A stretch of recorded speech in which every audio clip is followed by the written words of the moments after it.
Property plant and equipment की पहचान कैसे होती है? Very simple identification. अच्छा, property plant and equipment is the other name of fixed assets. तो बोलते बोलते मैं कभी कभी फिक्स्ड असेट बोलूंगा, कभी कभी प्रॉपर्टी प्लांट एंड इक्विपमेंट बोलूंगा। They are synonyms. ओके, तो प्रॉपर्टी प्लांट एंड इक्विपमेंट की पहचान यही है कि एक, वो हमारे बिजनेस में यूज में आता है। दो, हम उसको कम से कम अगले 12 महीने यूज करने वाले हैं, माने अगले 12 महीने के अंदर अंदर उसका अंत होने वाला नहीं है, और वो हमारे बिजनेस में यूज में आने वाला या काम आने वाला, हम उससे काम लेने वाले हैं।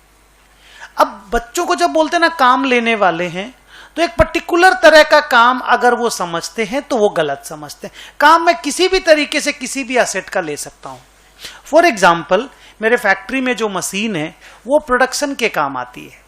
मेरे फैक्ट्री में जो बिल्डिंग है वो मेरे फैक्ट्री की बाकी एसेट को कवर करके सिक्योरिटी देने के काम आती है। लेकिन मेरे गोडाउन में जो डिलीवरी वैन पड़ी रहती है वो कस्टमर को माल डिलीवर करने के काम आती है, जो माल मेरी फैक्ट्री में बनता है। तो क्या मेरा डिलीवरी वैन मेरा प्रॉपर्टी प्लांट एंड इक्विपमेंट नहीं है? क्या खाली फैक्ट्री में जो मेरे एसेट्स हैं सिर्फ उन्हीं को आप मेरा फिक्स्ड एसेट बोलोगे? नहीं।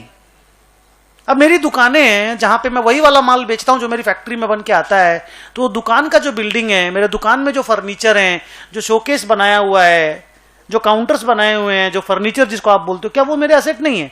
क्या वहां जो मेरे इलेक्ट्रिकल इक्विपमेंट्स लगे हुए हैं, मेरा जो भी टेलीविजन है, सिक्योरिटी कैमराज हैं, क्या वो मेरे फिक्स्ड एसेट नहीं है? बिल्कुल है। क्या वो मेरे बिजनेस में यूज नहीं आ रहे हैं? बिल्कुल आ रहे हैं।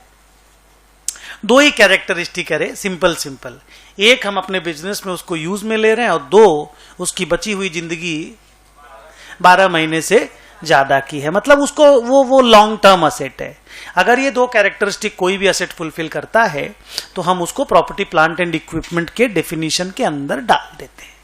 And once we do that, we use accounting standard 10 for the accounting of those types of assets। मैं आपको दो और टाइप ऑफ असेट के बारे में बोलूं तो फिर ना आपका प्रॉपर्टी प्लांट एंड इक्विपमेंट को लेकर के ज्ञान थोड़ा और स्ट्रांग हो जाएगा, और अगले 5 घंटे के बाद पूरा आप जानने लग जाओगे। 2 क्लास मिनिमम लगेगा, तीसरा क्लास भी लग सकता है आधा अधूरा सा, लेकिन 2 तो लगना ही लगना है। इन्वेंट्री से बहुत बड़ा है, तुम इन्वेंट्री में इतना ज्यादा वक्त ले लिए तो इसमें तो लोगे ही लोगे। ठीक है, सो नो वरी, 2-3 क्लास ज्यादा लगेगा।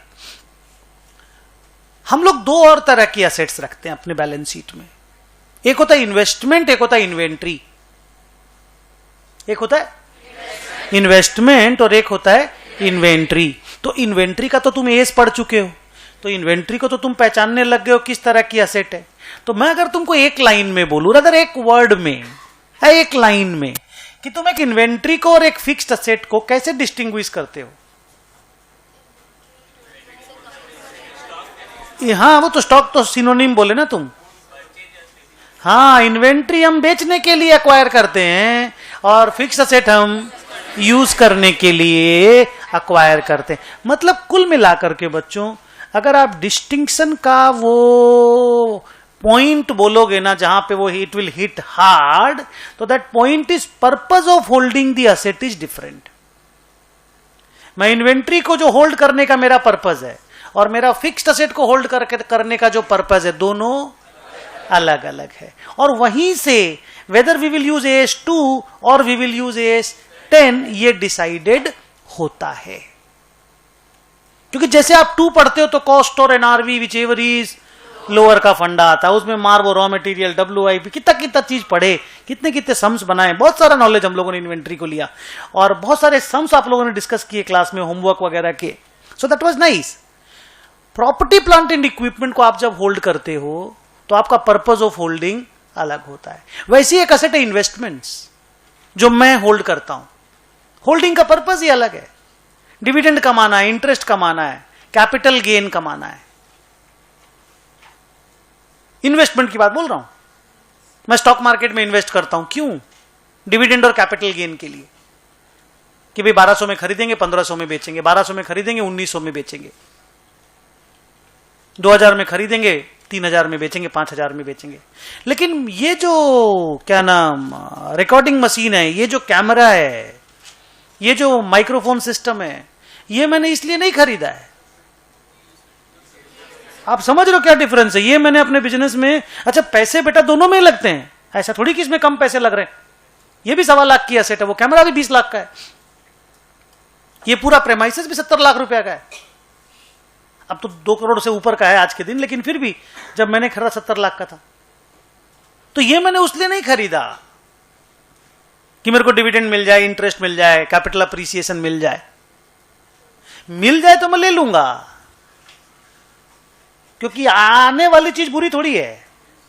गाली छोड़ के और बम छोड़ के ना आओ। मेरे को ये बोलना है कि purpose of holding the asset decides whether the asset is N inventory, investment और फिक्स्ड एसेट। जानते हो बेटा, ये जो तीनों एसेट है ना, इन्वेंट्री, थोड़ा सुनिएगा और एक्साइटेड मत होइएगा और प्यार से धीरे धीरे मूव कीजिएगा। ये जो तीनों एसेट है ना, प्रॉपर्टी और हवाई पीपी, फिक्स्ड एसेट और इन्वेंट्री, तीनों को ना तीनों का एक ग्रुप है। जैसे होता है ना, 3 तो दोस्त एक ग्रुप बना के रखते हैं, एक साथ घूमते हैं वो लोग, ऐसे इन तीनों का एक ग्रुप है और उस ग्रुप को बोलते हैं नॉन मॉनिटरी एसेट। माने तीनों का एक क्लास अगर है ना, तो उस क्लास का नाम है non monetary asset. Non monetary asset में तीनों के होने का या नॉन मॉनिटरी एसेट का डेफिनेशन जब मैं आपको बताऊंगा तो आप समझ जाओगे, ओके हाँ सर, ये तीनों एसेट तो उसी डेफिनेशन के अंदर घुस जा रही हैं, तो तीनों तो नॉन मॉनिटरी एसेट ही हैं। और तीनों के ऊपर अलग अलग अकाउंटिंग स्टैंडर्ड है, ये तो मैं आपको अभी से बता देता हूं। 2 तो आप पढ़ चुके हो, 10 आप पढ़ रहे हो और 13 आपके सिलेबस में है। एज 13 वो आप लोग पढ़ोगे सुनर। तीनों के अंदर जो कॉमन बात है वो ये है कि तीनों का रियलाइजेबल वैल्यू चेंज होता रहता है रोज रोज। आज अगर किसी इन्वेंट्री का दाम 400 रुपया, कल 420 हो सकता है। आज अगर किसी इन्वेस्टमेंट का दाम 1200 है, कल 1250 हो सकता है। इनके दाम गिरते बढ़ते रहते हैं।